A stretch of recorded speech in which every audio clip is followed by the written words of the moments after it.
क्या आपने कभी सुना है एक ऐसी पेंटिंग के बारे में जो श्रापित है? जो उसे अपने घर लेकर आता है उसकी ज़िंदगी एक डरावने सपने में बदल जाती है और वो सिर्फ सपने नहीं होते, वो सपने सच हो जाते हैं। ये कहानी है रवि की, जो एक दिन एक गलती कर बैठा और उसकी ज़िंदगी कभी वैसी नहीं रही। रवि एक मिडिल क्लास इंसान है जो पुरानी चीज़ें कलेक्ट करना पसंद करता है। एक दिन मार्केट में उसे एक अजीब सी पेंटिंग दिखती है। पेंटिंग का बैकग्राउंड ब्लैक है और उसमें एक अजीब सा चेहरा बना हुआ है जो देखने पर ऐसा लगता है जैसे वो आपको घूर रहा हो। उस पेंटिंग को देखकर रवि बोलता है, ये पेंटिंग तो बहुत ज़्यादा यूनिक लग रही है, मेरे लिविंग रूम के लिए परफेक्ट होगी। लेकिन दुकानदार रवि को वार्न करता है और बोलता है, ये पेंटिंग ले जाने से पहले सोच लो, इसके साथ बुरी बातें जुड़ी हैं। लेकिन रवि बोलता है, भैया ये सब कहानियाँ मुझे मत सुनाओ, मुझे बस ये पेंटिंग चाहिए।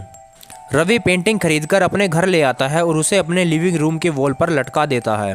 पहले दिन सब कुछ नॉर्मल लगता है, लेकिन रात आते आते चीज़ें बदल जाती हैं।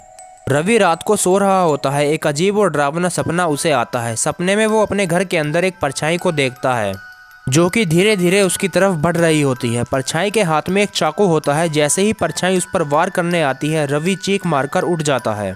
रवि की आंख खुलती है और वो बोलता है कि ओह, ये तो सिर्फ एक बुरा सपना था। लेकिन अगले दिन रवि देखता है कि उसके घर के किचन से चाकू गायब है, बिल्कुल वैसे ही जैसे उसने सपने में देखा था। उसका दिल तेजी से धड़कने लगता है, लेकिन वो सोचता है कि ये सिर्फ कोइंसिडेंस होगा, ये सिर्फ मेरा दिमाग मुझे ट्रिक कर रहा है। लेकिन अगले रात और भी अजीब सपना आता है। इस बार वो देखता है कि उसका दोस्त मोहित एक एक्सीडेंट का शिकार हो गया है। रवि सुबह उठकर मोहित को कॉल करता है, लेकिन मोहित का फ़ोन नहीं लगता। थोड़ी देर बाद एक कॉल आती है और पता चलता है कि मोहित का सच में एक्सीडेंट हो गया है।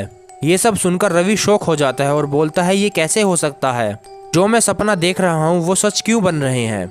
रवि अब पेंटिंग के बारे में रिसर्च करना शुरू करता है। वो इंटरनेट पर सर्च करता है और एक पुराने आर्टिकल में उसे उस पेंटिंग का जिक्र मिलता है। और उस आर्टिकल में उसे ये लिखा मिलता है कि ये पेंटिंग एक श्रापित आर्टिस्ट ने बनाई थी, जो अपने लास्ट मोमेंट में अपने दुख और गुस्से को इस पेंटिंग में डाल गया। कहते हैं कि ये पेंटिंग जो भी देखता है उसकी ज़िंदगी एक नाइटमेयर बन जाती है। ये सब पढ़कर रवि अब डरने लगता है। उसे समझ नहीं आता कि वो इस पेंटिंग से कैसे छुटकारा पाए। एक दिन वो पेंटिंग को घर से बाहर फेंक देता है, लेकिन अगले दिन वो पेंटिंग वापस उसके लिविंग रूम की वॉल पर लटकी मिलती है। रवि चीखता है और बोलता है, ये कैसे पॉसिबल है? ऐसा नहीं हो सकता, मैं इसे बाहर फेंक कर आया था। रवि अब हर रात सपनों में अपनी मौत देखता है और हर बार वो अलग अलग तरीके से अपने आप को मरते हुए देखता है। उसकी नींद उड़ जाती है और वो मेंटल ब्रेकडाउन के करीब आ जाता है। इस सब के बीच में रवि एक तांत्रिक के पास जाता है जो उसे पेंटिंग के श्राप के बारे में बताता है। तांत्रिक बोलता है, ये पेंटिंग सिर्फ एक चीज़ चाहती है, जो है तुम्हारा डर। जब तक तुम इसे अपना डर दोगे ये तुम्हें टॉर्चर करती रहेगी। तो रवि तांत्रिक से बोलता है, मैं क्या करूं? मैं इस डर को कैसे ख़त्म करूं? तो तांत्रिक बोलता है, इस पेंटिंग को जलाने की कोशिश करो, लेकिन याद रहे ये इतना आसान नहीं होगा। तांत्रिक की बात सुनकर रवि पेंटिंग को जलाने की कोशिश करता है, लेकिन पेंटिंग जलती नहीं और उसके बदले एक परछाई उसके सामने आकर खड़ी हो जाती है और बोलती है, तू जितना मुझे ख़त्म करने की कोशिश करेगा मैं उतनी ही ज़्यादा स्ट्रॉन्ग बन जाऊंगा। ये सब देखकर रवि का डर और भी ज़्यादा बढ़ जाता है। उसे समझ नहीं आता कि वो अब क्या करे। वो सपनों में अपनी फैमिली को भी डेंजर में देखता है। एक दिन रवि पेंटिंग को लेकर एक सुनसान जंगल में चला जाता है और उसे ज़मीन में दफनाने की कोशिश करता है। और उसको दफनाने के बाद वो घर वापस आता है तो उसे लगता है कि अब सब कुछ नॉर्मल हो जाएगा। लेकिन रात को उसके बेडरूम के कॉर्नर में वो परछाई दोबारा से दिखाई देती है। परछाई धीरे धीरे उसकी तरफ बढ़ती है और विस्पर करने लगती है और बोलती है, ये सिर्फ शुरुआत है।